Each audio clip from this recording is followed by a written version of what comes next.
ਵਾਹਿਗੁਰੂ ਜੀ ਕਾ ਖਾਲਸਾ ਵਾਹਿਗੁਰੂ ਜੀ ਕੀ ਫਤਿਹ। ਭੰਗਾਣੀ ਵਿੱਚ ਗੁਰੂ ਜੀ ਦੀ ਵੱਡੀ ਫਤਿਹ ਹੋਣੀ। ਅੱਜ ਤੀਜਾ ਦਿਨ ਲੜਾਈ ਦਾ ਸੀ। 150-200 ਪਠਾਨ ਤੇ ਹਜ਼ਾਰਾਂ ਪਹਾੜੀਏ ਮਾਰੇ ਜਾ ਚੁੱਕੇ ਸਨ, ਪਰ ਉਹ ਅਜੇ ਵੀ ਆਫਰੇ ਫਿਰਦੇ ਸਨ ਤੇ ਜਿੱਤ ਦੀਆਂ ਵੱਡੀਆਂ ਆਸਾਂ ਲਾਈ ਫਿਰਦੇ ਸਨ। ਇਸ ਦਿਨ ਦੀ ਜੰਗ ਦਾ ਹਾਲ ਗੁਰੂ ਜੀ ਨੇ ਆਪ ਬਚਿੱਤਰ ਨਾਟਕ ਵਿੱਚ ਲਿਖਿਆ ਹੈ। ਇਸ ਸਮੇਂ ਜਦੋਂ ਗੁਰੂ ਜੀ ਦੀ ਭੂਆ ਦੇ 5 ਪੁੱਤਰ ਸੰਗੇ ਸ਼ਾਹ, ਅਜੀਤ ਮਲ, ਮੋਹਰੀ ਚੰਦ, ਗੁਲਾਬ ਤੇ ਗੰਗਾ ਰਾਮ ਤੇਗ ਬਰਛੀ ਤੇ ਤੀਰਾਂ ਨਾਲ ਧਰਤੀ 'ਤੇ ਪੈਰ ਜਮਾ ਕੇ ਲੜ ਰਹੇ ਸਨ, ਉਸ ਸਮੇਂ ਉਦਾਸੀ ਮਹੰਤ ਕਿਰਪਾਲ ਦਾਸ ਘੋੜੇ 'ਤੇ ਚੜ੍ਹ ਕੇ ਹੱਥ ਵਿੱਚ 8 ਸੇਰ ਦਾ ਭਾਰਾ ਸੋਟਾ ਕੁੱਤਕ ਲੈ ਕੇ ਅੱਗੇ ਵੱਧ ਕੇ ਲੜਨ ਲੱਗਾ। ਹਯਾਤ ਖਾਨ ਪਠਾਨ ਸਰਦਾਰ ਨੇ ਕਿਰਪਾਲ ਦਾਸ 'ਤੇ ਵਾਰ ਕੀਤਾ ਤਾਂ ਉਸ ਦਾ ਵਾਰ ਡੰਡੇ 'ਤੇ ਰੋਕ ਕੇ ਫਿਰ ਉਸੇ ਡੰਡੇ ਦਾ ਐਸਾ ਵਾਰ ਉਸ ਦੇ ਸਿਰ ਵਿੱਚ ਕੀਤਾ ਕਿ ਹਯਾਤ ਖਾਨ ਦਾ ਸਿਰ ਫੇਹ ਦਿੱਤਾ। ਗੁਰੂ ਜੀ ਲਿਖਦੇ ਹਨ, ਬਹੁਤੇ ਖਾਨ ਪਠਾਨ ਤੇ ਪਹਾੜੀਏ ਜਦ ਮਰੇ ਤਾਂ ਬਾਕੀ ਭੱਜਣ ਲੱਗੇ, ਪਰ ਇਸ ਸਮੇਂ ਰਾਜਾ ਗੋਪਾਲ ਤੇ ਹਰੀ ਚੰਦ ਮੈਦਾਨ ਵਿੱਚ ਥੰਮ ਖਲੋਤੇ। ਇਹਨਾਂ ਨੇ ਵੱਧ ਕੇ ਕਈ ਸਿੱਖ ਮਾਰੇ ਤਾਂ ਜੀਤ ਮਲ ਨੇ ਹਰੀ ਚੰਦ ਨੂੰ ਬਰਛੀ ਮਾਰੀ, ਪਰ ਉਸ ਦੇ ਤੀਰ ਨਾਲ ਜੀਤ ਮਲ ਸ਼ਹੀਦ ਹੋ ਗਿਆ। ਨਜਾਬਤ ਖਾਂ ਵੀ ਸੰਗੋ ਸ਼ਾਹ ਨਾਲ ਲੜਿਆ, ਪਰ ਦੋਵੇਂ ਸੂਰਮੇ ਇੱਕ ਦੂਜੇ ਨੂੰ ਮਾਰ ਕੇ ਸ਼ਹੀਦ ਹੋ ਗਏ। ਹਰੀ ਚੰਦ ਬੇਹੋਸ਼ ਪਿਆ ਸੀ, ਪਰ ਹੋਸ਼ ਆਉਂਦੇ ਹੀ ਉਹ ਫੇਰ ਰਨ ਵਿੱਚ ਆ ਗਿਆ। ਇਹ ਵੇਖ ਕੇ ਗੁਰੂ ਜੀ ਆਪ ਘੋੜਸਵਾਰ ਹੋ ਕੇ ਅੱਗੇ ਵਧੇ। ਭੀਖਨ ਖਾਂ ਨੂੰ ਤੀਰ ਮਾਰ ਕੇ ਜਾਂਦੇ ਹੀ ਘੋੜਿਓਂ ਥੱਲੇ ਸੁੱਟ ਦਿੱਤਾ, ਜੋ ਨਜਾਬਤ ਖਾਂ ਤੇ ਹਯਾਤ ਖਾਂ ਦੇ ਮਾਰੇ ਜਾਣ ਮਗਰੋਂ ਬੜੇ ਰੋਹ ਨਾਲ ਲੜ ਰਿਹਾ ਸੀ। ਫਿਰ ਗੁਰੂ ਜੀ ਹਰੀ ਚੰਦ ਵੱਲ ਹੋਏ, ਜੋ ਬੜੀ ਫੁਰਤੀ ਤੇ ਬਹਾਦਰੀ ਨਾਲ ਤੀਰ 'ਤੇ ਤੀਰ ਚਲਾ ਰਿਹਾ ਸੀ। ਉਸ ਦੇ ਤੀਰ ਗੁਰੂ ਜੀ ਨੂੰ ਜ਼ਖਮੀ ਕਰ ਗਏ ਤਾਂ ਗੁਰੂ ਜੀ ਨੇ ਉਸ ਦੇ ਤੀਜੇ ਵਾਰ ਮਗਰੋਂ ਘੋੜੇ ਦੀ ਪੇਟੀ ਵਿੱਚ ਵੱਜੇ ਉਸ ਦੇ ਤੀਰ ਨੂੰ ਕੱਢ ਕੇ ਉਸ ਵੱਲ ਚਲਾਇਆ। ਉਹ ਬਸ ਪਹਿਲੇ ਨਿਸ਼ਾਨੇ ਹੀ ਫੁੰਡਿਆ ਗਿਆ। ਹਰੀ ਚੰਦ ਅਜੇ ਲੜ ਹੀ ਰਿਹਾ ਸੀ ਕਿ ਇੱਕ ਸਿੱਖ ਲੱਕੜ ਦੀ ਤੋਪ ਲੈ ਆਇਆ। ਗੁਰੂ ਜੀ ਦੇ ਹੁਕਮ ਨਾਲ ਉਸ ਵਿੱਚ ਪੱਥਰਾਂ ਦੇ ਕੰਕਰਾਂ ਨੂੰ ਬਾਰੂਦ ਪਾ ਕੇ ਚਲਾ ਦਿੱਤਾ ਗਿਆ। ਇਹਨਾਂ ਪੱਥਰਾਂ ਦੀਆਂ ਕੰਕਰਾਂ ਨੇ ਅਨੇਕਾਂ ਪਹਾੜੀ ਜ਼ਖਮੀ ਕੀਤੇ ਤੇ ਤੋਪ ਦੀ ਗੂੰਜ ਨੇ ਪਹਾੜ ਧਮਕਾ ਦਿੱਤੇ, ਪਰ ਹਰੀ ਚੰਦ ਦੀ ਮੌਤ ਨੇ ਪਹਾੜੀਆਂ ਨੂੰ ਡਰਾ ਕੇ ਉਹਨਾਂ ਦੀ ਬਹਾਦਰੀ ਖਤਮ ਕਰ ਦਿੱਤੀ। ਸਭ ਸਹਿਮ ਗਏ। ਹਰੀ ਚੰਦ ਦੇ ਨਾਲ 2 ਰਾਜੇ ਵੀ ਮਾਰੇ ਗਏ। ਫਤਿਹ ਸ਼ਾਹ ਦਾ ਭਣੇਵਾਂ ਰਾਜੇ ਹੰਡੂਰੀਏ ਦਾ ਪੁੱਤਰ ਗੋਪਾਲ ਦਾਸ ਦਾ ਸਾਲਾ ਮਾਰੇ ਗਏ। ਪਹਾੜੀਆਂ ਨੂੰ ਭਾਂਜ ਪੈ ਗਈ। ਸਿੱਖ ਹੋਰ ਹਜ਼ਾਰਾਂ ਪਹਾੜੀਏ ਮਾਰ ਸਕਦੇ ਸਨ, ਪਰ ਗੁਰੂ ਜੀ ਨੇ ਭੱਜਦਿਆਂ ਦੇ ਪਿੱਛੇ ਜਾਣ ਤੋਂ ਸਿੱਖਾਂ ਨੂੰ ਰੋਕ ਦਿੱਤਾ। ਇਸ ਸਮੇਂ ਗੁਰੂ ਜੀ ਨੇ ਕਰਤਾਰ ਦੀ ਕਿਰਪਾ ਦਾ ਧੰਨਵਾਦ ਕੀਤਾ। ਇਸ ਲੜਾਈ ਵਿੱਚ ਹਜ਼ਾਰਾਂ ਪਹਾੜੀਏ ਮਾਰੇ ਤੇ ਹਜ਼ਾਰਾਂ ਜ਼ਖਮੀ ਹੋਏ। 400 ਵਿੱਚੋਂ 300 ਤੋਂ ਵੱਧ ਪਠਾਨ ਮਰੇ। ਗੁਰੂ ਜੀ ਦੇ 2 ਭਰਾ ਭੂਆ ਦੇ ਪੁੱਤਰ ਸੰਗੋ ਸ਼ਾਹ ਤੇ ਅਜੀਤ ਮਲ ਜੀ ਸ਼ਹੀਦ ਹੋਏ। 300-400 ਸਿੱਖ ਸ਼ਹੀਦ ਹੋਏ। ਜ਼ਖਮੀਆਂ ਦੀ ਸੰਭਾਲ ਕੀਤੀ ਗਈ। ਪੀਰ ਜੀ ਦੇ 200 ਦੇ ਕਰੀਬ ਮੁਰੀਦ, 2 ਪੁੱਤਰ ਤੇ 1 ਭਰਾ ਸ਼ਹੀਦ ਹੋ ਗਏ। ਦੂਸਰੇ ਦਿਨ ਦਰਬਾਰ ਲਾ ਕੇ ਗੁਰੂ ਜੀ ਨੇ ਸਭ ਸੂਰਮੇ ਤੇ ਬਹਾਦਰਾਂ ਨੂੰ ਇਨਾਮ ਦਿੱਤੇ ਤੇ ਸ਼ਹੀਦ ਹੋਇਆਂ ਨੂੰ ਸ਼ਰਧਾਂਜਲੀ ਤੇ ਉਹਨਾਂ ਦੀ ਬਹਾਦਰੀ ਦੀ ਉਪਮਾ ਕਰਦੇ ਕਿਹਾ, ਉਹ ਸੂਰਮੇ ਜੋ ਸਨਮੁਖ ਹੋ ਕੇ ਜੂਝਦੇ ਹਨ, ਮੁਕਤੀ ਉਹਨਾਂ ਦੇ ਪੈਰ ਚੁੰਮਦੀ ਹੈ ਤੇ ਪ੍ਰਭੂ ਨਾਲ ਸਦੀਵੀ ਅਭੇਦਤਾ ਕਰਕੇ ਸਦਾ ਲਈ ਜੰਮਣ ਮਰਨ ਦੇ ਦੁੱਖਾਂ ਤੋਂ ਛੁੱਟ ਜਾਂਦੇ ਹਨ। ਪੀਰ ਬੁੱਧੂ ਸ਼ਾਹ ਜੀ ਦਾ ਗੁਰੂ ਜੀ ਨੇ ਵੱਡਾ ਸਤਿਕਾਰ ਕੀਤਾ। ਉਸ ਦੇ ਮੁਰੀਦਾਂ ਨੂੰ ਸਿਰੋਪਾ ਤੇ ਇਨਾਮ ਦਿੱਤੇ। ਕਹਿੰਦੇ ਹਨ ਕਿ ਪੀਰ ਜੀ ਨੂੰ ਗੁਰੂ ਜੀ ਨੇ ਆਪਣੀ ਪਵਿੱਤਰ ਨਿਸ਼ਾਨੀ ਕੰਘਾ ਤੇ ਕੇਸ ਬਖਸ਼ੇ ਤੇ ਨਾਲ ਹੀ ਹੁਕਮਨਾਮਾ ਤੇ ਸਿਰੋਪਾਓ ਬਖਸ਼ੇ। ਸੋ ਪੀਰ ਜੀ ਨੂੰ ਬੜੇ ਆਦਰ ਤੇ ਸਤਿਕਾਰ ਨਾਲ ਵਿਦਾ ਕੀਤਾ। ਇਸੇ ਤਰ੍ਹਾਂ ਹੀ ਆਪਣੀ ਭੂਆ ਦੇ ਪੁੱਤਰ ਸੰਗੋ ਸ਼ਾਹ ਨੂੰ ਸੰਗਰਾਮ ਸ਼ਾਹ ਤੇ ਜੀਤਮਲ ਨੂੰ ਹੱਠੀ ਜੀਤਮਲ ਦਾ ਖਿਤਾਬ ਦਿੱਤਾ। ਪੀਰ ਜੀ ਦੇ ਪੁੱਤਰਾਂ ਨੂੰ ਗਾਜੀ ਆਦਿ ਦੇ ਖਿਤਾਬ ਦਿੱਤੇ ਤੇ ਸਨਮਾਨ ਕੀਤਾ। ਪਾਉਂਟੇ ਤੋਂ ਅਨੰਦਪੁਰ ਵਾਪਸੀ। ਸ੍ਰੀ ਦਸ਼ਮੇਸ਼ ਜੀ ਨੇ ਬਚਿੱਤਰ ਨਾਟਕ ਵਿੱਚ ਦੱਸਿਆ ਹੈ, ਗੁਰੂ ਜੀ ਅਨੰਦਪੁਰ ਸਾਹਿਬ ਤੋਂ ਪਾਉਂਟੇ ਸਾਹਿਬ ਨਾਹਨ ਆਏ ਹੀ ਇਸੇ ਲਈ ਸਨ ਕਿ ਰਾਜੇ ਸਮਝ ਜਾਣ ਤੇ ਉਹਨਾਂ ਨੂੰ ਸਾਡੀ ਨੀਤੀ ਦੀ ਸਮਝ ਆ ਸਕੇ। ਭੀਮ ਚੰਦ ਉਸ ਸਮੇਂ ਹੀ ਖੂਨ ਖਰਾਬਾ ਕਰਨ 'ਤੇ ਤੁਲਿਆ ਹੋਇਆ ਸੀ, ਪਰ ਗੁਰੂ ਜੀ ਨੇ ਆਪਣੀਆਂ ਪ੍ਰਤੀ ਇਹ ਦੱਸਣ ਲਈ ਕਿ ਸਾਡਾ ਨਿਸ਼ਚਾ ਨਹੀਂ ਕਿ ਅਸਾਂ ਜ਼ਰੂਰ ਹੀ ਪਹਾੜੀਆਂ ਨਾਲ ਲੜਨਾ ਹੈ, ਤੇ ਪਹਾੜੀਆਂ ਨੂੰ ਹੋਰ ਸਮਾਂ ਦਿੱਤਾ ਸੀ ਕਿ ਉਹ ਸਮੇਂ ਦੀ ਨਜ਼ਾਕਤ ਨੂੰ ਸਮਝਣ ਕਿ ਧਰਮ ਦੀ ਇਸ ਕਾਇਮ ਹੋ ਰਹੀ ਤਾਕਤ ਨੂੰ ਕਮਜ਼ੋਰ ਨਾ ਕਰਨ। ਪਰ ਭੀਮ ਚੰਦ ਤੇ ਹੋਰ ਪਹਾੜੀ ਰਾਜੇ ਔਰੰਗਜ਼ੇਬ ਦੇ ਪੱਕੇ ਪਿੱਠੂ ਸਨ। ਉਹਨਾਂ ਸਮੇਂ ਦੀ ਨਜ਼ਾਕਤ ਤੇ ਧਰਮ ਦੀ ਰਾਖੀ ਦਾ ਕੀ ਅਹਿਸਾਸ ਹੋਣਾ ਸੀ। ਸੋ ਉਹ ਗੁਰੂ ਜੀ ਨਾਲ ਉੜਕ ਕੀ ਸ਼ਕਤੀ ਨਾਲ ਟਕਰਾਏ, ਪਰ ਐਸੀ ਮਾਰ ਖਾਧੀ ਕਿ ਹੁਣ ਕੁਸਕਣ ਜੋਗੇ ਨਹੀਂ ਸਨ।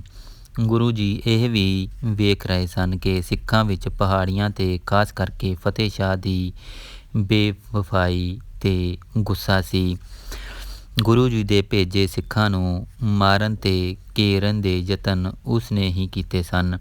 ਸੋ ਸਿੱਖ ਘੱਟੋ ਘੱਟ ਫਤਿਹ ਸ਼ਾਹ ਨੂੰ ਤਾਂ ਜ਼ਰੂਰ ਹੀ ਸੋਧਣਾ ਚਾਹੁੰਦੇ ਸਨ, ਪਰ ਗੁਰੂ ਜੀ ਐਸਾ ਨਹੀਂ ਚਾਹੁੰਦੇ ਸਨ। ਭਾਵੇਂ ਸਿੱਖ ਗੁਰੂ ਜੀ ਦੇ ਕੰਟਰੋਲ ਵਿੱਚ ਸਨ, ਪਰ ਫਿਰ ਵੀ ਜਿੱਤ ਤੇ ਫਿਰ ਏਡੀ ਵੱਡੀ ਜਿੱਤ ਦਾ ਨਸ਼ਾ ਤਾਂ ਸਿੱਖਾਂ ਨੂੰ ਬਹੁਤਾ ਹੀ ਸੀ। ਇਸ ਲਈ ਹੋ ਸਕਦਾ ਸੀ ਕਿ ਮਨ ਚਲੇ ਸਿੱਖ ਫਤਿਹ ਸ਼ਾਹ ਦੇ ਇਲਾਕੇ ਨੂੰ ਕਿਤੇ ਖਾ ਮਖਾ ਤਬਾਹ ਕਰਨ ਜਾਂ ਪਹਾੜੀ ਲੋਕਾਂ ਨੂੰ ਦੁੱਖ ਦੇਣ ਲੱਗ ਜਾਣ। ਇਸੇ ਲਈ ਪਾਉਂਟੇ ਤੋਂ ਇੱਕਦਮ ਕੂਚ ਕਰਨਾ ਠੀਕ ਸਮਝਿਆ ਗਿਆ। ਦੂਜਾ, ਗੁਰੂ ਜੀ ਤਾਂ ਨਿਰਵੈਰ ਸਨ। ਉਹਨਾਂ ਦਾ ਵੈਰ ਕਿਸੇ ਨਾਲ ਨਹੀਂ ਸੀ, ਨਾ ਉਹ ਕਿਸੇ ਇਲਾਕੇ ਦੇ ਹਾਕਮ ਬਣਨਾ ਚਾਹੁੰਦੇ ਸਨ। ਕਈ ਸਿੱਖਾਂ ਨੇ ਰਾਏ ਦਿੱਤੀ ਸੀ ਕਿ ਫਤਿਹ ਸ਼ਾਹ ਦੀ ਰਿਆਸਤ ਫਤਿਹ ਕਰਕੇ ਅਨੰਦਪੁਰ ਤੋਂ ਪਾਉਂਟੇ ਤੱਕ ਦੇ ਰਸਤੇ 'ਤੇ ਆਪਣਾ ਅਧਿਕਾਰ ਜਮਾ ਲਿਆ ਜਾਏ, ਪਰ ਗੁਰੂ ਜੀ ਦਾ ਨਿਸ਼ਾਨਾ ਇਹ ਅਧਿਕਾਰ ਜਮਾਉਣੇ ਨਹੀਂ ਸੀ, ਸਗੋਂ ਦੱਬੀ ਜਨਤਾ ਵਿੱਚ ਸਾਹਸ ਦੇ ਜ਼ਰੂਰਤ ਪੈਦਾ ਕਰਨੀ ਸੀ। ਇਹ ਉਹਨਾਂ ਦਾ ਅਸਲ ਨਿਸ਼ਾਨਾ ਸੀ। ਨਿਰਵੈਰ ਗੁਰੂ ਜੀ ਨੇ ਜੰਗ ਮਗਰੋਂ ਜਿੱਥੇ ਆਪਣੇ ਜ਼ਖਮੀ ਸਿੱਖਾਂ ਦੀ ਸੰਭਾਲ ਕੀਤੀ, ਉੱਥੇ ਪਹਾੜੀ ਜ਼ਖਮੀਆਂ ਦੀ ਵੀ ਪੂਰੀ ਸੰਭਾਲ ਕੀਤੀ ਤੇ ਵੈਰੀਆਂ ਨੂੰ ਵੀ ਸੱਚੀ ਮਿੱਤਰਤਾ ਦਾ ਅਹਿਸਾਸ ਕਰਾ ਦਿੱਤਾ। ਇਹੀ ਕਾਰਨ ਸੀ ਕਿ ਭੀਮ ਚੰਦ, ਫਤਿਹ ਸ਼ਾਹ ਤੇ ਹੋਰ ਕਈ ਪਹਾੜੀ ਰਾਜਿਆਂ ਨੇ ਇਸ ਜੰਗ ਮਗਰੋਂ ਝੱਟ ਹੀ ਗੁਰੂ ਜੀ ਨਾਲ ਸੁਲ੍ਹਾ ਸਫਾਈ ਦੀ ਗੱਲਬਾਤ ਸ਼ੁਰੂ ਕਰ ਦਿੱਤੀ ਸੀ। ਵਿੱਚ ਠਹਿਰਨਾ ਹੋਰ ਔਖਾ। ਇਹ ਜੰਗ ਜਿੱਤਣ ਮਗਰੋਂ ਖੁਸ਼ੀ ਦੇ ਸ਼ਾਦਿਆਨੇ ਵੱਜੇ, ਜੈ ਜੈ ਦੇ ਗੀਤ ਗਾਏ ਤੇ ਧਨ ਦੀ ਐਸੀ ਬਰਕਾ ਹੋਈ, ਭਾਵ ਐਨੀ ਭੇਟ ਆਈ ਕਿ ਸਭ ਸੂਰਮਿਆਂ ਨੂੰ ਰੱਜ ਰੱਜ ਕੇ ਇਨਾਮ ਦਿੱਤੇ ਤੇ ਉਹੀ ਖੁਸ਼ੀ ਨਾਲ ਝੂਮ ਉੱਠੇ। ਪਰ ਇਸ ਮਗਰੋਂ 4-5 ਸਾਲ ਪਾਉਂਟੇ ਵਿੱਚ ਰਹਿ ਕੇ ਹੁਣ ਫਿਰ ਅਨੰਦਪੁਰ ਦੀ ਯਾਦ ਇੰਨੀ ਤੀਬਰ ਪੈਦਾ ਹੋਈ ਕਿ ਹੁਣ ਪਾਉਂਟੇ ਵਿੱਚ ਠਹਿਰਨਾ ਹੋਰ ਔਖਾ ਹੋ ਗਿਆ। ਗੁਰੂ ਜੀ ਨੇ ਆਪ ਹੀ ਦੱਸਿਆ ਹੈ, ਨਾਹਨ ਦੇ ਰਾਜੇ ਨੂੰ ਭਾਈਚਾਰੇ ਨੇ ਡਰਾਇਆ ਸੀ, ਪਰ ਉਸ ਨੇ ਭਾਈਚਾਰੇ ਦਾ ਸਾਥ ਨਾ ਦਿੱਤਾ। ਪਰ ਗੁਰੂ ਜੀ ਦੀ ਵੀ ਲੜਾਈ ਵਿੱਚ ਕੋਈ ਮਦਦ ਨਹੀਂ ਸੀ ਕੀਤੀ। ਇਸ ਲਈ ਗੁਰੂ ਜੀ ਨੇ ਨਾਹਨ ਤੋਂ ਚੱਲਣ ਲੱਗੇ ਉਸ ਨੂੰ ਖਬਰ ਵੀ ਨਹੀਂ ਦਿੱਤੀ ਤੇ ਜੰਗ ਦੇ ਜਿੱਤਣ ਦੇ ਕੁਝ ਦਿਨ ਮਗਰੋਂ ਹੀ ਉੱਥੋਂ ਕੂਚ ਕਰ ਦਿੱਤਾ। ਗੁਰੂ ਜੀ ਪਾਉਂਟੇ ਤੋਂ ਆਉਂਦੇ 1745 ਸੰਮਤ ਦੀ ਪੂਰਨਮਾਸ਼ੀ ਦੇ ਮੇਲੇ 'ਤੇ ਕਪਾਲ ਮੋਚਨ ਪੁੱਜੇ। ਇੱਥੇ ਗੁਰਸਿੱਖੀ ਦਾ ਪ੍ਰਚਾਰ ਕੀਤਾ। ਫਿਰ ਰਾਏਪੁਰ ਪੁੱਜੇ। ਇੱਥੋਂ ਦੀ ਰਾਣੀ ਨੇ ਗੁਰੂ ਜੀ ਦੀ ਸੇਵਾ ਕੀਤੀ ਤੇ ਸਿੱਖੀ ਧਾਰਨ ਕਰਕੇ ਇੱਥੇ ਜਿੱਥੇ ਜਿੱਥੇ ਗੁਰੂ ਜੀ ਠਹਿਰੇ ਜਾਂ ਸ਼ਿਕਾਰ ਖੇਡਣ ਗਏ, ਉੱਥੇ ਉੱਥੇ ਹੀ ਉਸ ਨੇ ਗੁਰੂ ਜੀ ਦੀ ਯਾਦਗਾਰੀ ਥਾਂ ਬਣਾਏ। ਫਿਰ ਟਕੌਲੀ ਪੁੱਜੇ। ਇੱਥੇ ਗੁਰੂ ਜੀ ਦੀ ਪਠਾਨਾਂ ਨੇ ਸੇਵਾ ਤੇ ਆਓ ਭਗਤ ਕੀਤੀ।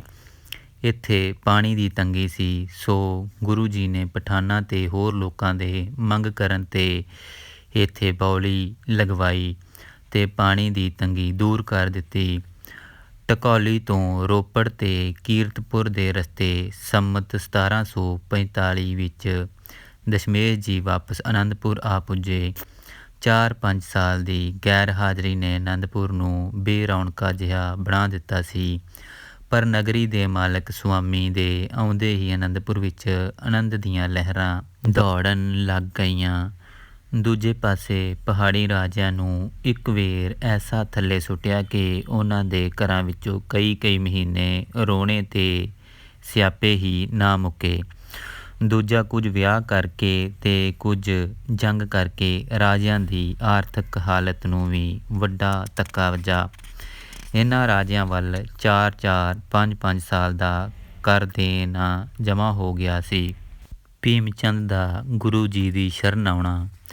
ਗੁਰੂ ਜੀ ਦੇ ਅਨੰਦਪੁਰ ਪੁੱਜਦੇ ਹੀ ਜਦ ਨਗਰ ਦੀਆਂ ਰੌਣਕਾਂ ਝੱਟ ਹੀ ਵੱਧ ਗਈਆਂ ਤਾਂ ਉੱਧਰ ਭੀਮ ਚੰਦ ਆਦਿ ਰਾਜੇ, ਜਿਨ੍ਹਾਂ ਦਾ ਗੁਰੂ ਜੀ ਤੋਂ ਬੁਰੀ ਤਰ੍ਹਾਂ ਹਾਰਨ ਤੇ ਭਾਰਾ ਅਪਜਤ ਹੋ ਰਿਹਾ ਸੀ, ਉਹਨਾਂ ਨੇ ਹੁਣ ਫਿਰ ਗੁਰੂ ਜੀ ਦੀ ਸ਼ਰਨੀ ਪੈ ਕੇ ਭੁੱਲ ਬਖਸ਼ਾ ਕੇ ਲੋਕਾਂ ਦੀ ਤੋਏ ਤੋਂ ਬਚਣ ਦਾ ਉਪਰਾਲਾ ਕੀਤਾ।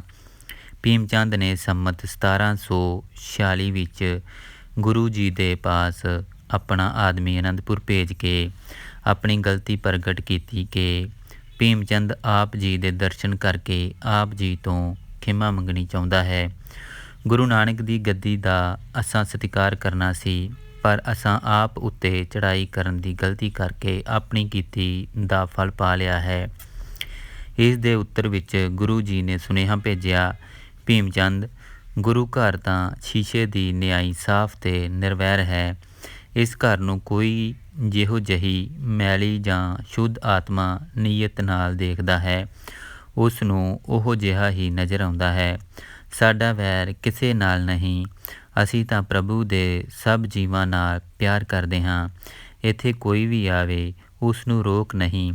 ਗੁਰੂ ਨਾਨਕ ਦਾ ਦਰ ਸਭ ਲਈ ਖੁੱਲ੍ਹਾ ਹੈ ਤੇ ਬਖਸ਼ਿਸ਼ਾਂ ਪ੍ਰਾਪਤ ਕਰਨ ਵਾਲਿਆਂ ਲਈ ਗੁਰੂ ਨਾਨਕ ਦੇ ਭੰਡਾਰੇ ਖੁੱਲ੍ਹੇ ਹੋਏ ਹਨ। ਬਾਕੀ ਜਿਵੇਂ ਤੇ ਜੋ ਕੁਝ ਕੋਈ ਚਾਹੁੰਦਾ ਹੈ, ਉਸ ਨੂੰ ਉਹ ਜਿਹੀ ਵਸਤੂ ਪ੍ਰਾਪਤ ਹੋ ਜਾਂਦੀ ਹੈ। ਸੋ ਜੇ ਤੁਸੀਂ ਸ਼ੁੱਧ ਕਾਮਨਾਵਾਂ ਨਾਲ ਆਵੋਗੇ ਤਾਂ ਕੋਈ ਕਾਰਨ ਨਹੀਂ ਕਿ ਤੁਹਾਡੀਆਂ ਕਾਮਨਾਵਾਂ ਪੂਰਨ ਨਾ ਹੋਣ। ਸੋ ਜੇ ਤੁਸੀਂ ਆਉਣਾ ਚਾਹੁੰਦੇ ਹੋ ਤਾਂ ਜ਼ਰੂਰ ਆਵੋ, ਚੱਕੋ ਨਾ, ਅਸੀਂ ਤਾਂ ਸਦਾ ਹੀ ਮਿੱਤਰਤਾ ਦੇ ਚਾਹਵਾਨ ਹਾਂ। ਗੁਰੂ ਜੀ ਦੀ ਆਗਿਆ ਪ੍ਰਾਪਤ ਕਰਕੇ ਭੀਮ ਚੰਦ 1-2 ਦਿਨਾਂ ਬਾਅਦ ਹੀ ਸ਼੍ਰੀ ਅਨੰਦਪੁਰ ਪੁੱਜਾ। ਗੁਰੂ ਜੀ ਦੇ ਦਰਸ਼ਨ ਕਰਕੇ ਉਸਨੇ ਖਿਮਾ ਮੰਗੀ ਤਾਂ ਕਿਰਪਾ ਦੇ ਸਮੁੰਦਰ ਤੇ ਨਿਰਵੈਰ ਸਤਿਗੁਰੂ ਜੀ ਨੇ ਇਸ ਸਭ ਤੋਂ ਵੱਧ ਵੈਰ ਕਰਨ ਵਾਲੇ ਤੇ ਕਲਾਹ ਦੇ ਮੁੱਢ ਨੂੰ ਬਖਸ਼ ਦਿੱਤਾ ਤੇ ਉਸ ਦੀ ਹਰ ਗਲਤੀ ਨੂੰ ਨਜ਼ਰਅੰਦਾਜ਼ ਕਰਕੇ ਉਸ ਦਾ ਹਰ ਤਰ੍ਹਾਂ ਸਨਮਾਨ ਤੇ ਆਦਰ ਭਾਵ ਕੀਤਾ। ਲੰਗਰ ਛਕਾਇਆ, ਉਸ ਦੇ ਨਾਲ ਆਏ ਬੰਦਿਆਂ ਦੀ ਖਾਤਰਦਾਰੀ ਕੀਤੀ ਤੇ ਖੁੱਲ੍ਹਾ ਰਾਸ਼ਨ ਪਾਣੀ ਦਿੱਤਾ। ਭੀਮ ਚੰਦ ਨੂੰ ਸਰੂਪਾਓ ਦੇ ਕੇ ਵਿਦਾ ਕੀਤਾ। ਇਸ ਸਮੇਂ ਇਸ ਤਰ੍ਹਾਂ ਭੀਮ ਚੰਦ ਗੁਰੂ ਜੀ ਨਾਲ ਰਸ ਬਣਾ ਕੇ ਵਾਪਸ ਮੁੜ ਗਿਆ। ਉਸ ਦੇ ਦਿਲ ਤੋਂ ਹਾਰ ਦੀ ਹੇਠੀ ਤੌਖਲਿਆ ਤੇ ਚਿੰਤਾਵਾਂ ਦਾ ਭਾਰ ਹਟ ਗਿਆ। ਨਦਾਉਣ ਦਾ ਯੁੱਧ। ਪਹਾੜੀ ਰਾਜੇ ਸਾਲ ਦੇ ਸਾਲ ਖਿਰਾਜ ਬਾਦਸ਼ਾਹੀ ਕਰ ਬਾਦਸ਼ਾਹ ਨੂੰ ਆਪ ਹੀ ਭੇਜ ਦਿੰਦੇ ਸਨ, ਪਰ ਹੁਣ ਇਹਨਾਂ ਸਾਰੇ ਹੀ ਰਾਜਿਆਂ ਨੇ 4-5 ਸਾਲ ਤੋਂ ਕੁਝ ਵੀ ਨਹੀਂ ਸੀ ਭੇਜਿਆ। ਜੋ ਕੁਝ ਕੋਲ ਸੀ ਉਹ ਜੰਗਾਂ ਦੇ ਖਰਚਾ ਨੇ ਖਤਮ ਕਰ ਦਿੱਤਾ ਸੀ। ਇਸ ਲਈ ਇੱਕਦਮ ਇਹ ਕਰ ਦੇਣਾ ਇਹਨਾਂ ਲਈ ਮੁਸ਼ਕਿਲ ਹੋ ਗਿਆ ਸੀ। 2-3 ਸਾਲ ਤੋਂ ਇਹ ਭੇਜ ਦਿਆਂਗੇ ਦਾ ਬਹਾਨਾ ਕਰੀ ਜਾ ਰਹੇ ਸਨ। ਅਖੀਰ ਔਰੰਗਜ਼ੇਬ ਵੱਲੋਂ ਸ਼ਾਹੀ ਫੌਜਦਾਰ ਮੀਆਂ ਖਾਂ ਨੂੰ ਇਸ ਕੰਮ ਲਈ ਦਿੱਲੀਓਂ ਪੰਜਾਬ ਭੇਜਿਆ। ਮੀਆਂ ਖਾਂ ਨੇ ਲਾਹੌਰ ਪੁੱਜ ਕੇ ਆਪਣੀ ਫੌਜ ਦੇ 2 ਹਿੱਸੇ ਕੀਤੇ। ਇੱਕ ਹਿੱਸਾ ਫੌਜ ਨੂੰ ਲੈ ਕੇ ਉਹ ਆਪ ਜੰਮੂ ਵੱਲ ਚਲਾ ਗਿਆ ਤੇ ਬਾਕੀ ਦੀ ਫੌਜ ਨਾਲ ਉਸ ਨੇ ਆਪਣੇ ਭਤੀਜੇ ਅਲਫ ਖਾਨ ਨੂੰ ਭੇਜਿਆ ਕਿ ਕਹਿਲੂਰ ਤੇ ਉਸ ਦੇ ਰਸਤੇ ਵਿੱਚ ਜੋ ਰਿਆਸਤਾਂ ਹਨ ਉਹਨਾਂ ਤੋਂ ਖਿਰਾਜ ਉਗਰਾ ਲਿਆਵੇ। ਭੀਮ ਚੰਦ ਦਾ ਖਜ਼ਾਨਾ ਖਾਲੀ ਸੀ, ਇਸ ਲਈ ਉਸਨੇ ਕੁਝ ਹੋਰ ਰਾਜਿਆਂ ਨਾਲ ਸਲਾਹ ਕਰਕੇ ਰਾਜ ਕਰ ਨਾ ਦੇਣ ਦਾ ਮਤਾ ਪਕਾਇਆ ਤੇ ਜੰਗ ਕਰਨ ਦੀਆਂ ਤਿਆਰੀਆਂ ਕਰਨ ਲੱਗੇ। ਜਾਂ ਕਰ ਦਿੰਦੇ ਜਾਂ ਜੰਗ ਕਰਦੇ। ਦੋਹਾਂ ਗੱਲਾਂ ਵਿੱਚੋਂ ਇੱਕ ਨੂੰ ਕਰਨਾ ਹੀ ਪੈਣਾ ਸੀ ਤੇ ਪੈਸੇ ਦੀ ਤੰਗੀ ਨੂੰ ਮੁੱਖ ਰੱਖ ਕੇ ਭੀਮ ਚੰਦ ਦੇ ਸਾਥੀ ਹੋਰ ਵੀ ਕਈ ਰਾਜੇ ਬਣ ਗਏ। ਉੱਧਰੋਂ ਅਲਫ ਖਾਂ ਕਾਂਗੜੇ ਨੂੰ ਫਤਿਹ ਕਰਕੇ ਮੰਡੀ ਤੋਂ ਹੁੰਦਾ ਹੋਇਆ ਪਹਾੜੀ ਰਾਜਿਆਂ ਤੋਂ ਈਨ ਬਣਵਾਉਂਦਾ ਨਦੌਣ ਪੁੱਜਾ, ਜੋ ਕਹਿਲੂਰ ਦੀ ਸਰਹੱਦ ਸੀ। ਇੱਥੋਂ ਇਸਨੇ ਭੀਮ ਚੰਦ ਨੂੰ ਕਰ ਦੇਣ ਲਈ ਜਾਂ ਲੜਨ ਲਈ ਸੁਨੇਹਾ ਭੇਜਿਆ। ਭੀਮ ਚੰਦ ਤਾਂ ਲੜਨ ਲਈ ਅੱਗੇ ਹੀ ਤਿਆਰ ਸੀ, ਪਰ ਉਸ ਨੇ ਆਪਣੀ ਮਦਦ ਲਈ ਗੁਰੂ ਗੋਬਿੰਦ ਸਿੰਘ ਜੀ ਨੂੰ ਵੀ ਸੁਨੇਹਾ ਭੇਜ ਦਿੱਤਾ। ਵਿਚੜਵਾਲੀਏ ਦਿਆਲ ਚੰਦ ਦੀ ਭੀਮ ਚੰਦ ਨਾਲ ਲੱਗਦੀ ਸੀ, ਇਸ ਲਈ ਉਹ ਆਪਣੀ ਸੈਨਾ ਸਮੇਤ ਅਲਫ ਖਾਂ ਦੇ ਨਾਲ ਨਦੌਣ ਜਾ ਪੁੱਜਾ। ਦਰਿਆ ਦੇ ਕਿਨਾਰੇ ਇੱਕ ਉੱਚੇ ਟਿੱਲੇ ਉੱਤੇ ਅਲਫ ਖਾਂ ਨੇ ਲੱਕੜਾਂ ਬੀੜ ਕੇ ਮੋਰਚੇ ਦੀ ਬੰਦੀ ਕੀਤੀ ਸੀ। ਭੀਮ ਚੰਦ ਤੇ ਉਸਦੇ ਸਾਥੀਆਂ ਨੇ ਆਉਂਦੇ ਹੀ ਹਮਲਾ ਕਰ ਦਿੱਤਾ, ਪਰ ਉੱਚੀ ਮੋਰਚੇ ਵਾਲੀ ਥਾਂ ਤੋਂ ਅੱਗੋਂ ਚੰਗੀ ਮਾਰ ਪਈ। ਨੁਕਸਾਨ ਕਰਾ ਕੇ ਪਿੱਛੇ ਹਟੇ। ਇਤਨੇ ਨੂੰ ਗੁਰੂ ਗੋਬਿੰਦ ਸਿੰਘ ਜੀ ਵੀ ਆਪਣੇ 500 ਸਿੱਖਾਂ ਸਮੇਤ ਮੈਦਾਨ ਨੇੜੇ ਆ ਪੁੱਜੇ, ਪਰ ਰਾਜਿਆਂ ਨੂੰ ਲੜਦਿਆਂ ਵੇਖ ਕੇ ਉਹ ਪਿੱਛੇ ਠਹਿਰ ਗਏ। ਭੀਮ ਚੰਦ ਨੇ ਹਨੂੰਮਾਨ ਤੇ ਸ਼ਿਵ ਜੀ ਦੇ ਮੰਤਰ ਪੜ੍ਹੇ ਤੇ ਇੱਕ ਵਾਰੀ ਫੇਰ ਸਾਰਾ ਜ਼ੋਰ ਲਾ ਕੇ ਹਮਲਾ ਕਰ ਦਿੱਤਾ। ਭਾਵੇਂ ਐਤਕਾਂ ਚੰਗਾ ਲੜੇ, ਪਰ ਅੱਗੋਂ ਵੀ ਚੰਗੇ ਟੱਕਰੇ। ਘਮਸਾਨ ਮਚ ਗਿਆ, ਪਰ ਅਲਫ ਖਾਂ ਦਾ ਜ਼ੋਰ ਪੈ ਰਿਹਾ ਸੀ। ਅਲਫ ਖਾਂ ਦਾ ਸਾਥੀ ਰਾਜਾ ਦਿਆਲ ਚੰਦ ਬਿਜੜਵਾਲ ਬੜਾ ਅੜਿਆ ਤੇ ਸੂਰਮਿਆਂ ਵਾਂਗ ਲੜਿਆ। ਉਹ ਉੱਚੀ ਥਾਂ ਬਣਾਈ ਮੋਰਚੇਬੰਦੀ ਵਿੱਚੋਂ ਬਾਹਰ ਆ ਕੇ ਲੜਿਆ ਤੇ ਭੀਮ ਚੰਦ ਤੇ ਉਸਦੇ ਸਾਥੀਆਂ ਦੀ ਕੋਈ ਪੇਸ਼ ਨਹੀਂ ਸੀ ਜਾ ਰਹੀ। ਗੁਰੂ ਜੀ ਤਾਂ ਅੱਗੇ ਹੀ ਚਾਹੁੰਦੇ ਸਨ ਕਿ ਇਤਨਾ ਵੈਰ ਕਰਨ ਵਾਲਿਆਂ ਦੀ ਮਦਦ ਕਰਨੀ ਵੀ ਇਸੇ ਲਈ ਹੀ ਪ੍ਰਵਾਨ ਕੀਤੀ ਸੀ ਕਿ ਸ਼ਾਇਦ ਇਹਨਾਂ ਲੋਕਾਂ ਦੇ ਮਨਾਂ ਵਿੱਚੋਂ ਗੁਲਾਮੀ ਦੇ ਪਏ ਸੰਗਲ ਟੁੱਟ ਜਾਣ ਤੇ ਇਹ ਆਜ਼ਾਦੀ ਦੇ ਜੀਵਨ ਲਈ ਕੁਰਬਾਨ ਹੋਣ ਨੂੰ ਤਰਜੀਹ ਦੇਣ ਲੱਗ ਪੈਣ। ਪਰ ਇੱਕ ਬਿਜੜਵਾਲੀਏ ਦੀ ਬਹਾਦਰੀ ਕਰਕੇ ਭੀਮ ਚੰਦ ਨੂੰ ਭਾਰਾ ਨੁਕਸਾਨ ਕਰਾ ਕੇ ਪਿੱਛੇ ਹਟਣਾ ਪਿਆ। ਗੁਰੂ ਜੀ ਨੇ ਬਚਿੱਤਰ ਨਾਟਕ ਵਿੱਚ ਵਿਰੋਧੀ ਸੂਰਬੀਰ ਦੀ ਵੀ ਸ਼ਲਾਘਾ ਕਰਦੇ ਲਿਖਿਆ ਹੈ, ਭੀਮ ਚੰਦ ਨੇ ਪਿੱਛੇ ਜਾ ਕੇ ਗੁਰੂ ਜੀ ਦੀ ਮਿੰਨਤ ਕੀਤੀ। ਗੁਰੂ ਜੀ ਨੇ ਝੱਟ ਹੀ ਦੁਨਾਲੀ ਬੰਦੂਕ ਤੇ ਤੀਰਾਂ ਦੇ ਪੱਥੇ 'ਚੋਂ ਤੀਰ ਚਲਾਉਂਦੇ ਅੱਗੇ ਵਧੇ। ਬਿਜੜਵਾਲੀਆ ਗੁਰੂ ਜੀ ਤੋਂ ਡਰਿਆ ਨਾ ਤੇ ਅੜ ਕੇ ਲੜਿਆ।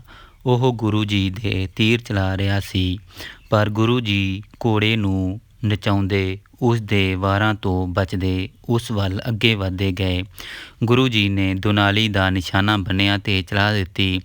ਜੰਮ ਕੇ ਲੜ ਰਿਹਾ ਦਿਆਲ ਚੰਦ ਮੁਨਾਰੇ ਵਾਂਗ ਠੱਠਾ ਤੇ ਬਾਕੀ ਦੇ ਸਾਥੀ ਤੀਰਾਂ ਨੂੰ ਖਾਣ ਲੱਗੇ ਤਾਂ ਝੱਟ ਹੀ ਦੌੜ ਕੇ ਬਾਕੀ ਦੇ ਲੱਕੜ ਦੀ ਓਟ ਵਿੱਚ ਹੋ ਗਏ। ਦਿਆਲ ਚੰਦ ਤੇ ਹੋਰ ਅਨੇਕਾਂ ਸੂਰਮਿਆਂ ਦੇ ਮਰਨ ਨਾਲ ਅਲਫ ਖਾਂ ਦਾ ਦਿਲ ਕੰਬ ਗਿਆ। ਅੱਧੀ ਰਾਤ ਤੱਕ ਉਹ ਉੱਧਰੋਂ ਗੋਲੀਆਂ ਚਲਾਉਂਦੇ ਰਹੇ ਤੇ ਇੱਧਰੋਂ ਭੀਮ ਚੰਦ ਦੇ ਆਦਮੀ ਵੀ ਗੋਲੀਆਂ ਚਲਾਉਂਦੇ ਰਹੇ, ਪਰ ਅੱਧੀ ਰਾਤ ਦੇ ਹਨੇਰੇ ਵਿੱਚ ਅਲਫ ਖਾਂ ਸਭ ਜੰਗੀ ਸਮਾਨ ਤੇ ਹੋਰ ਸਭ ਕੁਝ ਛੱਡ ਕੇ ਨੱਠ ਉੱਠਾ। ਉਸ ਨੇ ਗੁਰੂ ਗੋਬਿੰਦ ਸਿੰਘ ਜੀ ਦੀ ਬਹਾਦਰੀ ਦੇਖੀ ਤੇ ਸਮਝਦਾ ਸੀ ਕਿ ਸਵੇਰੇ ਮੈਂ ਵੀ ਇਹਨਾਂ ਦੇ ਹੱਥੋਂ ਜ਼ਰੂਰ ਮਰ ਜਾਵਾਂਗਾ। ਸੋ ਰਾਤੋਂ ਰਾਤ ਨਿਕਲ ਕੇ ਉਸ ਨੇ ਕਈ ਮੀਲ ਦੂਰ ਜਾ ਕੇ ਦਿਨ ਚੜ੍ਹਾਇਆ। ਹਾਰ ਖਾ ਕੇ ਅਲਫ ਖਾਂ ਲਾਹੌਰ ਵਾਪਸ ਪੁੱਜਾ। ਭੀਮ ਚੰਦ ਤੇ ਗੁਰੂ ਜੀ ਫਤਿਹ ਦੇ ਨਗਾਰੇ ਵਜਾਉਂਦੇ ਵਾਪਸ ਮੁੜੇ। ਭਾਵੇਂ ਜੰਗ ਪਹਾੜੀ ਰਾਜਿਆਂ ਤੇ ਗੁਰੂ ਜੀ ਦੇ ਰਲ ਕੇ ਕੀਤੀ ਸੀ, ਪਰ ਇਸ ਜਿੱਤ ਨੂੰ ਗੁਰੂ ਜੀ ਦੀ ਹੀ ਜਿੱਤ ਸਮਝਿਆ ਗਿਆ। ਅਲਫ ਖਾਂ ਨੇ ਵੀ ਲਾਹੌਰ ਜਾ ਕੇ ਇਹੋ ਗੱਲ ਕਹੀ। ਰੁਸਤਮ ਖਾਂ ਦਾ ਨਾਕਾਮ ਹਮਲਾ।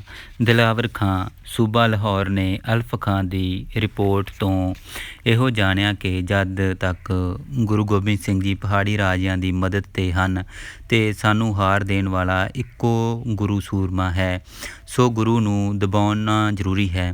ਪਹਾੜੀਆਂ ਦੇ ਜਿਗਰੇ ਨੂੰ ਉਹ ਜਾਣਦਾ ਸੀ ਤੇ ਇਸ ਜਿੱਤ ਪਿੱਛੋਂ ਪਹਾੜੀ ਰਾਜਿਆਂ ਨੇ ਭੀਮ ਚੰਦ ਦੀ ਅਗਵਾਈ ਵਿੱਚ ਸੁਲਾਹ ਦੀ ਗੱਲ ਵੀ ਸ਼ੁਰੂ ਕਰ ਦਿੱਤੀ ਸੀ।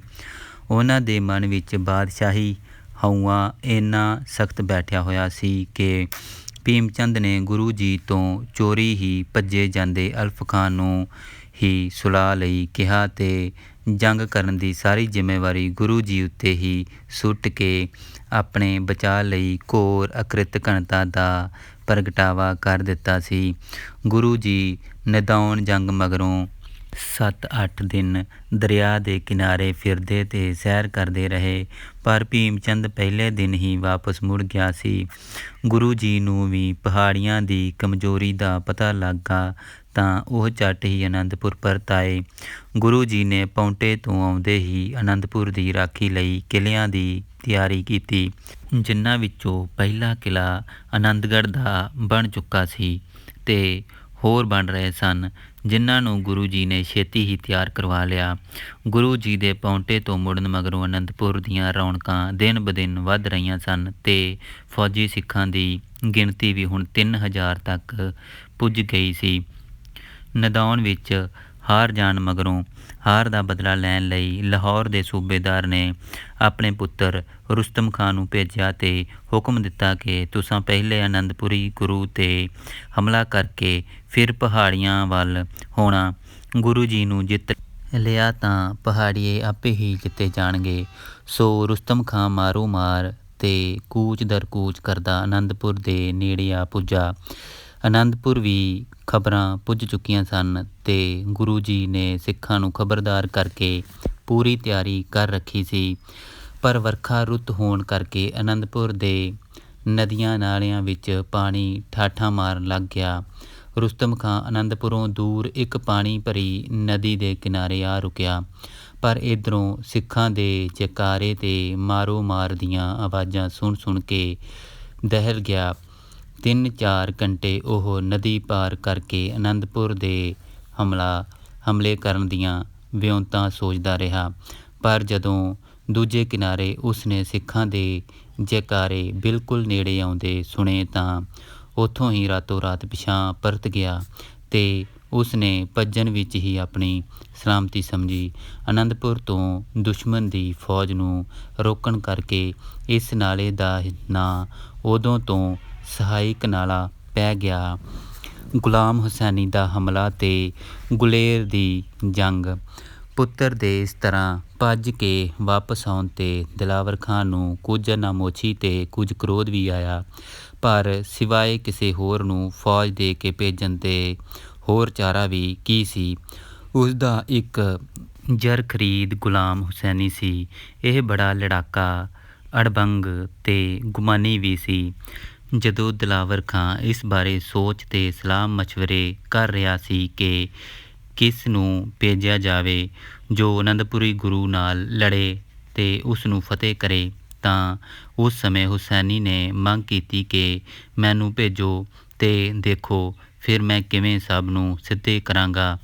ਪਹਾੜੀ ਰਾਜਿਆਂ ਤੋਂ ਖਿਰਾਜ ਵੀ ਉਗਰਾ ਕੇ ਲਿਆਵਾਂਗਾ ਅਤੇ ਗੁਰੂ ਨੂੰ ਮਾਰ ਕੇ ਜਾਂ ਜਿਉਂਦੇ ਫੜ ਕੇ ਲਾਹੌਰ ਲਿਆਵਾਂਗਾ। ਸੋ ਇਉਂ ਹੁਸੈਨੀ ਨੇ ਜੋ ਮੂੰਹ ਵਿੱਚ ਆਇਆ ਉਹ ਕਹਿ ਦਿੱਤਾ। ਇੰਨਾ ਅਗਿਆਨੀ ਸੀ, ਉਸ ਨੂੰ ਅੱਗੇ ਪਿੱਛੇ ਦੀ ਵੀ ਕੀ ਸੋਚ ਸੀ। ਦਿਲਾਵਰ ਖਾਂ ਨੇ 2000 ਫੌਜ ਘੋੜਸਵਾਰ ਇਸ ਨੂੰ ਦਿੱਤੇ ਅਤੇ ਜੰਗ ਕਰਨ ਲਈ ਭੇਜ ਦਿੱਤਾ। ਹੁਸੈਨੀ ਨੇ ਜਾਂਦੇ ਹੀ ਸਾੜ ਫੂਕ ਦੀ ਖੇਡ ਨਾਲ ਪਹਾੜਾਂ ਵਿੱਚ ਤਰਥੱਲੀ ਮਚਾ ਦਿੱਤੀ। ਕਿਰਪਾਲ ਕਟੋਚੀਏ ਕਾਂਗੜਵਾਲੇ ਅਤੇ ਭੀਮ ਚੰਦ ਕਹਿਲੂਰੀਏ ਨੇ ਹੁਸੈਨੀ ਦੀ ਜ਼ਾਲਮਾਨੀ ਰੁਚੀ ਵੇਖੀ ਅਤੇ ਉਹ ਆਪ ਹੀ ਭੇਟਾਵਾਂ ਅਤੇ ਨਿਜਰਾਨੇ ਲੈ ਕੇ ਹੁਸੈਨੀ ਨੂੰ ਆ ਮਿਲੇ। ਉਹਨਾਂ ਪਿਛਲੀ ਜੰਗ ਦੀ ਮਾਫ਼ੀ ਮੰਗਦਿਆਂ ਕਿਹਾ, ਅਸੀਂ ਤਾਂ ਖਾਨਦਾਨੀ ਬਾਦਸ਼ਾਹ ਦੇ ਹੀ ਜੀ ਹਜ਼ੂਰੀ ਹਾਂ। ਇਹ ਗਲਤੀ ਸਾਥੋਂ ਅਨੰਦਪੁਰੀ ਗੁਰੂ ਨੇ ਕਰਵਾਈ ਹੈ, ਸਾਡਾ ਕੋਈ ਦੋਸ਼ ਨਹੀਂ। ਜਦੋਂ ਦੁਸ਼ਮਣ ਆਪੇ ਹੀ ਮਾਫ਼ੀਆਂ ਮੰਗੇ ਤਾਂ ਫਿਰ ਹੰਕਾਰੀ ਦੇ ਹੰਕਾਰ ਵਿੱਚ ਵਾਧਾ ਹੀ ਹੁੰਦਾ ਹੈ ਅਤੇ ਸਿਆਣੇ ਹੰਕਾਰੀ ਨੂੰ ਤਾਂ ਫਿਰ ਕੁਝ ਨਾ ਕੁਝ ਖਿਆਲ ਹੁੰਦਾ ਹੀ ਹੈ, ਪਰ ਇਸ ਮੂਰਖ ਹੁਸੈਨੀ ਦੀ ਇਸ ਚੜ੍ਹਤ ਨੇ ਮੱਤ ਹੀ ਮਾਰ ਦਿੱਤੀ ਸੀ।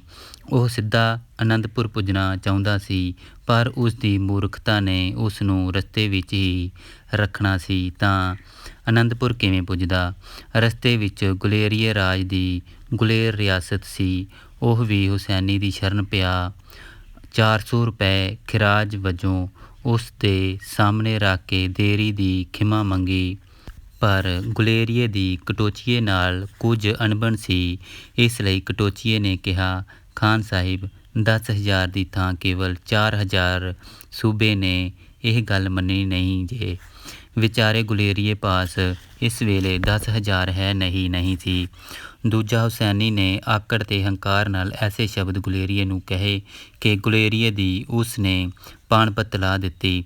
ਨਾਲ ਹੀ ਗੁਲੇਰ ਨੂੰ ਫਤਿਹ ਕਰਕੇ ਉਸ ਨੂੰ ਕੈਦ ਕਰ ਲੈਣ ਦੀ ਧਮਕੀ ਦਿੱਤੀ। ਗੁਲੇਰੀਏ ਦੇ ਮਨ ਨੇ ਵੱਟ ਖਾਧਾ। ਅੱਛਾ ਖਾਨ ਸਾਹਿਬ, ਮੈਂ 10,000 ਦਾ ਪ੍ਰਬੰਧ ਕਰਕੇ ਪੂਰੇ ਰੁਪਏ ਹੀ ਦਿਆਂਗਾ, ਸੋ 1-2 ਦਿਨ ਮੋਹਲਤ ਚਾਹੁੰਦਾ ਹਾਂ। ਇਹ ਆਖ ਕੇ ਉਹ ਕਿਲ੍ਹੇ ਵਿੱਚ ਆ ਗਿਆ। ਉਸ ਨੇ ਉਸੇ ਵੇਲੇ ਗੁਰੂ ਜੀ ਨੂੰ ਮਦਦ ਲਈ ਕਿਹਾ। ਇੱਕ ਆਦਮੀ ਗੁਰੂ ਜੀ ਵੱਲ ਦੌੜਾ ਕੇ ਆਪ ਲੜਨ ਦੀਆਂ ਤਿਆਰੀਆਂ ਵਿੱਚ ਰੁੱਝ ਗਿਆ। ਹੁਸੈਨੀ ਨੇ ਇਹ ਗੱਲ ਵੇਖੀ ਤਾਂ ਉਸ ਨੇ ਕਿਲ੍ਹੇ ਨੂੰ ਘੇਰਾ ਪਾ ਲਿਆ। ਉੱਧਰੋਂ ਭਾਣੇ ਦੇ ਮਾਲਕ ਤੇ ਅੰਤਰਜਾਮੀ ਸਤਿਗੁਰੂ ਜੀ ਨੇ ਭਾਈ ਸੰਗਤੀਏ ਦੀ ਕਮਾਨ ਵਿੱਚ ਗੋਪਾਲ ਗੁਲੇਰੀਏ ਦੀ ਮਦਦ ਲਈ ਕੁਝ ਸਿੱਖ ਭੇਜ ਦਿੱਤੇ। ਇਸ ਕਿਰਪਾਲ ਕਟੋਚੀਏ ਨੇ ਸੁਲਾਹ ਦੀ ਚਾਲ ਚੱਲੀ। ਨਿਰਛਲ ਸੰਗਤੀਆਂ ਜੀ ਮੰਨ ਗਏ ਤੇ ਉਸ ਦੇ ਕਹਿਣ ਤੇ ਗੋਪਾਲ ਗੁਲੇਰੀਏ ਹੁਸੈਨੀ ਨੇ ਕੈਂਪ ਵਿੱਚ ਆਇਆ ਤਾਂ ਸੰਗਤੀਆਂ ਜੀ ਨੇ ਗੋਪਾਲ ਨੂੰ ਕਾਬੂ ਕਰਨ ਦੀ ਚਾਲ ਵੇਖ ਕੇ ਝੱਟ ਹੀ ਕੈਂਪ ਤੋਂ ਬਾਹਰ ਲੈ ਆਂਦਾ। ਹੁਣ ਕਿਰਪਾਲ ਕਟੋਚੀਏ ਤੇ ਹੁਸੈਨੀ ਨੇ ਕਿਲ੍ਹੇ ਵਿੱਚ ਪਹੁੰਚਣ ਤੋਂ ਰੋਕਣ ਲਈ ਇੱਕਦਮ ਹਮਲਾ ਕਰ ਦਿੱਤਾ। ਉੱਧਰੋਂ ਗੋਪਾਲ ਤੇ ਭਾਈ ਸੰਗਤੀਆ ਜੀ ਵੀ ਤਿਆਰ ਸਨ, ਸੋ ਹੱਥੋਂ ਹੱਥ ਦਾ ਘਮਸਾਨ ਮਚ ਗਿਆ। ਕਪਟੀ ਭੀਮ ਚੰਦ ਵੀ ਇਸ ਸਮੇਂ ਹੁਸੈਨੀ ਦੀ ਮਦਦ ਲਈ ਲੜਿਆ, ਪਰ ਗੁਰੂ ਦੇ ਸੂਰਮੇ ਤੇ ਗੋਪਾਲ ਇਸ ਸਮੇਂ ਇੰਨੇ ਜੋਸ਼ ਵਿੱਚ ਲੜੇ ਕਿ ਹੁਸੈਨੀ ਤੇ ਕਟੋਚੀਆ ਕਿਰਪਾਲ ਚੰਦ ਇਸ ਘਮਸਾਨ ਵਿੱਚ ਮਾਰੇ ਗਏ। ਭਾਈ ਸੰਗਤੀਆ ਤੇ 7 ਸਿੱਖ ਹੋਰ ਸ਼ਹੀਦ ਹੋ ਗਏ। ਲੋਥ ਤੇ ਲੋਥ ਚੜ੍ਹ ਗਈ। ਹੁਸੈਨੀ ਦਾ ਨਾਇਬ ਸ਼ਮਸ਼ੇਰ ਖਾਂ ਤੇ ਮੁਖੀ ਦਲੇਰ ਖਾਂ ਮਾਰੇ ਗਏ। ਭਾਵੇਂ ਰਾਜੇ ਗੋਪਾਲ ਦੇ ਵੀ ਕਈ ਮਰੇ, ਪਰ ਕਿਰਪਾਲ ਕਟੋਚੀਏ ਤੇ ਹੁਸੈਨੀ ਦੀ ਮੌਤ ਨੇ ਦੁਸ਼ਮਣਾਂ ਨੂੰ ਭਾਂਜ ਪਾ ਦਿੱਤੀ। ਹੁਸੈਨੀ 10,000 ਮੰਗਦਾ ਸੀ, ਪਰ ਹੁਣ ਸਾਰਾ ਸਾਜ਼ ਸਮਾਨ ਤੇ ਇਕੱਠਾ ਕੀਤਾ ਧਨ ਵੀ ਗੁਆ ਬੈਠਾ। ਹਜ਼ਾਰਾਂ ਮਾਰੇ ਗਏ ਤੇ ਜ਼ਖਮੀ ਹੋ ਗਏ। ਬਾਕੀਆਂ ਨੇ ਦੌੜ ਕੇ ਜਾਨ ਬਚਾਈ। ਸੋ ਇਸ ਜੰਗ ਵਿੱਚ ਗੁਰੂ ਜੀ ਦੀ ਮਦਦ ਦਾ ਹੀ ਨਾਮ ਚਮਕਿਆ। ਭੀਮ ਚੰਦ ਨੂੰ ਸਿੱਖ ਲੱਭਦੇ ਰਹੇ। ਉਹ ਬਚ ਕੇ ਦੌੜ ਗਿਆ। ਰਾਜੇ ਗੋਪਾਲ ਨੇ ਹੁਣ ਆਪ ਅਨੰਦਪੁਰ ਜਾ ਕੇ ਭਾਈ ਸੰਗਤੀਏ ਆਦਿ ਸਿੱਖਾਂ ਦੀ ਬਹਾਦਰੀ ਦੱਸੀ ਤੇ ਜੰਗ ਦਾ ਹਾਲ ਦੱਸ ਕੇ ਗੁਰੂ ਜੀ ਦੀ ਕਿਰਪਾ ਦਾ ਧੰਨਵਾਦ ਕੀਤਾ। ਸੰਮਤ 1750-51 ਤੱਕ ਲਾਹੌਰੀ ਸੂਬੇ ਦੇ ਇਹ ਹਮਲੇ ਹੋਏ, ਜਿਨ੍ਹਾਂ ਤੋਂ ਗੁਰੂ ਜੀ ਸਾਫ਼ ਬਚ ਗਏ।